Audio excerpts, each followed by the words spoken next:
அப்போஸ்தலர் 20, 29, 30, 31.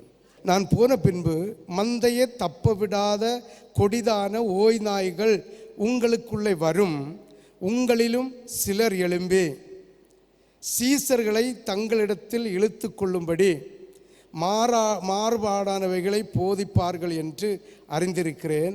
ஆனபடியால் நான் 3 வருஷ காலமாய் இரவும் பகலும் கண்ணீரோடு இடைவிடாமல் அவனுக்கு புத்தி சொல்லி கொண்டு வந்ததை நினைத்து விழித்திருங்கள். இப்போ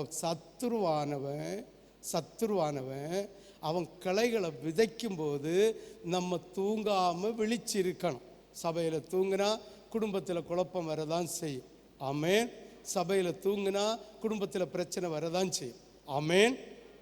இந்த 3 வசனத்தை வாசி. நான் போன பின்பு மந்தையை தப்ப விடாத கொடிதான ஓநாய்கள் உங்களுக்குள்ளே வரும், உங்களிலும் சிலர் எழும்பி சிலர்களை தங்களிடத்தில் இழுத்து கொள்ளும்படி மாறுபாடானவைகளை போதிப்பார்கள் என்று அறிந்திருக்கிறேன்.